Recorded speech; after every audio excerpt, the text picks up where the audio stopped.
निर्भीड निष्पक्ष वृत्तांकनाचा बुलंद आवाज, राजसत्ता न्यूज। अकोले तालुक्यातील कुंभेफळ गावात 4 वर्षांच्या चिमुकल्यावर बिबट्याने हल्ला केल्याची धक्कादायक घटना शुक्रवार दिनांक 21 ऑगस्ट रोजी दुपारी 4 वाजता घडली।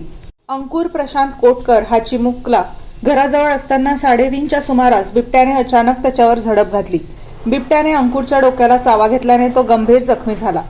कुटुंबियांनी आरडाओरड करताच बिबट्याने घटनास्थळावरून धूम ठोकली। जखमी अंकुरला तातडीने सुगाव येथील शासकीय रुग्णालयात उपचारासाठी दाखल करण्यात आले।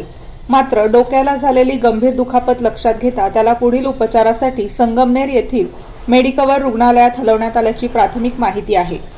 या घटनेमुळे कुंभेफळसह प्रवरा परिसरात भीतीचे वातावरण निर्माण झाले आहे। गेल्या काही काळापासून या परिसरात बिबट्यांचा वावर वाढल्याने नागरिकांमध्ये चिंतेचे वातावरण आहे।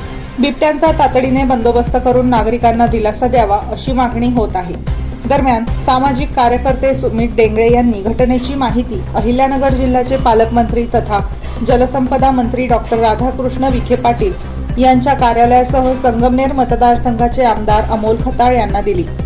घटनेची माहिती मिळताच मंत्री विखे पाटील आणि आमदार अमोल खताळ यांनी संबंधित वनविभागाला तातडीने मदतकार्य व आवश्यक उपाययोजना करण्याच्या सूचना दिल्या आहेत। वनविभागाकडून परिसरात बिबट्याचा शोध घेऊन नागरिकांच्या सुरक्षिततेसाठी आवश्यक उपाययोजना करण्याची अपेक्षा व्यक्त होत आहे। नागरिकांनी विशेषतः लहान मुलांना एकटे घराबाहेर सोडू नये तसेच रात्रीच्या वेळी अधिक सतर्क राहावे असे आवाहन करण्यात आले आहे। राजसत्ता न्यूजसाठी प्रतिनिधी सोमनाथ डोळे, अकोले।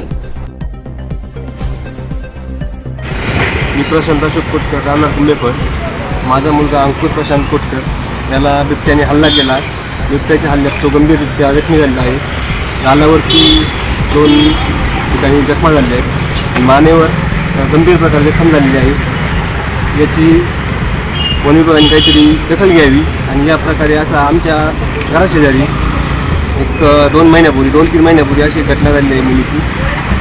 तेव्हाही त्या मुलीला वाघाने बऱ्यापैकी लांब ओढत नेलं होतं।